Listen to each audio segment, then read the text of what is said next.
Hello all of you. In last lecture पे हमने 24 तक कंप्लीट कर लिया था। पार्ट 9 पे हमने इटाल्ट रिएक्शन को देखा था एंड स्टीफन रिएक्शन को देखा था। इन लास्ट हमने गटरमन कोख अभिक्रिया को देखा था, रिएक्शन को देखा था।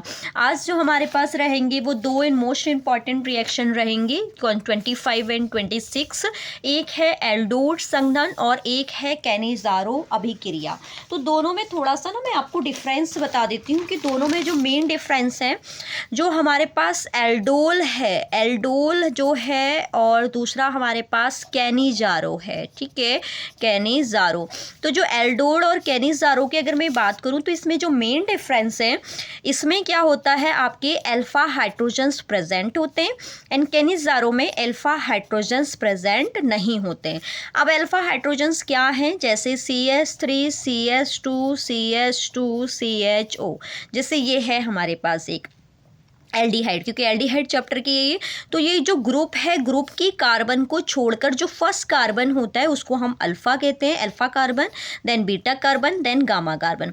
तो यानी कि कैनिज़ारो में हम जो भी लेंगे आपके पास, जैसे मैंने ये ले लिया, तो इसमें देखो आपको कहीं दिख रहा है, यहाँ अगर मैं इस ग्रुप को स्किप करूँ तो यहाँ पर H बच रहा है, कोई कार्बन नहीं है, यानी कि अल्फा कार्बन से यहाँ पर अवेलेबल नहीं है।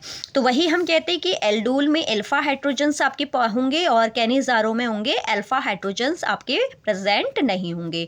दूसरा आपको क्या पता होना चाहिए कि एल्डोल में और कैनिज़ारो में, एल्डोल में क्या होता है कि जो भी हम, एल्डोल का मतलब होता है जुड़ना, संघनन करना, मतलब जुड़ाव करना। तो इसमें कोई भी दो सेम आपके एल्डिहाइड्स लो या सेम कीटोन लो, दोनों आपस में ऐड हो जाते हैं, ठीक है, बिना किसी के रिमूव के। और कैनिज़ारो में एक अल्कोहल बनाता है और एक पोटेशियम सॉल्ट, ठीक है। तो ये तो थी जनरल इन्फॉर्मेशन। अब हम बढ़ते हैं रिएक्शन पे।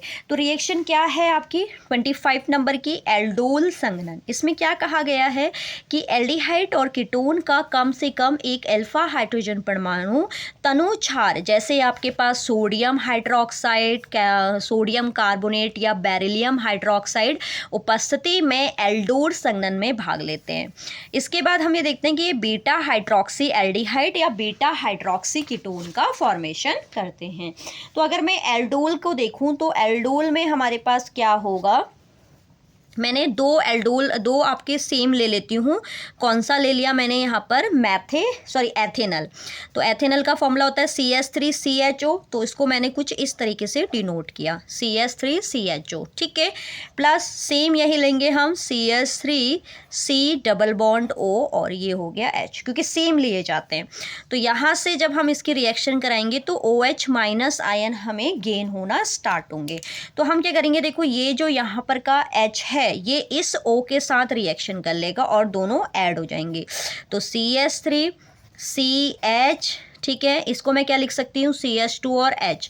तो इसका जो एक S था उसने ऑक्सीजन के साथ रिएक्शन कर ली और यहाँ पर बच गया आपके पास CH2, और साथ में हमारे पास क्या रहेगा, ये CH और डबल बॉन्ड O, ठीक है। इसके बाद ये जो बना हुआ आपका इंटरमीडिएट आपका फॉर्म है, ये अगेन हमारे पास क्या होती है, रिएक्शन करता है। तो जब हम रिएक्शन करवाएंगे इसको, तो ये H+ आयन के साथ इसको हम क्या करते हैं, हीट देते हैं। तो हीट देने से ये बीटा में आपका फैक्टराइज होगा, मतलब यहाँ से OH और यहाँ से H, H2O की फॉर्म में बाहर हुए और ये दोनों आपके ऐड हो जाएंगे। तो ऐड होंगे तो क्या बनेगा, CH3 CH double bond CH single bond C double bond O और H। देखो यहाँ से H और यहाँ से OH, H2O की फॉर्म में बाहर निकले तो यहाँ का बॉन्ड फ्री हुआ, यहाँ का बॉन्ड फ्री हुआ, इन दोनों के बीच में क्या आ जाएगी, डबल बॉन्डिंग।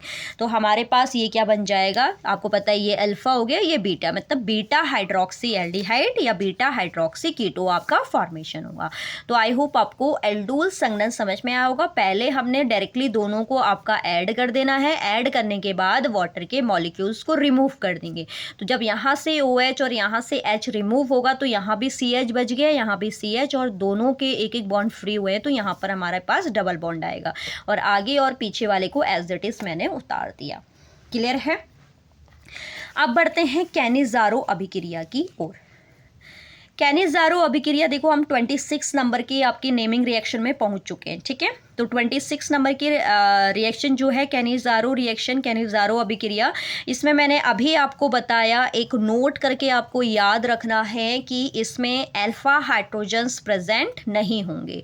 तो जब अल्फ़ा हाइड्रोजन्स प्रेजेंट नहीं है तो ये क्या करते हैं, सांद्र क्षार की उपस्थिति में कैनिज़ारो रिएक्शन को दर्शाते हैं। ठीक है, इसके अलावा हमारे पास क्या होता है कि इसमें जब ये आपका ऑक्सीकृत होता है तो उस कंडीशन पे एक अल्कोहल देगा और एक कार्बोक्सिलिक अम्ल का क्या बना देगा, लवण बना देगा। ठीक है, तो इस रिएक्शन को देख लेते हैं, कैनिज़ारो रिएक्शन। अब अल्फ़ा हाइड्रोजन्स तो है नहीं, तो इसका मतलब मुझे क्या है, एक ही सिंगल सी वाला कार्बोनिल ग्रुप लेना होगा, इसलिए मैंने यहाँ पर भी H ले लिया, ये भी H ले लिया।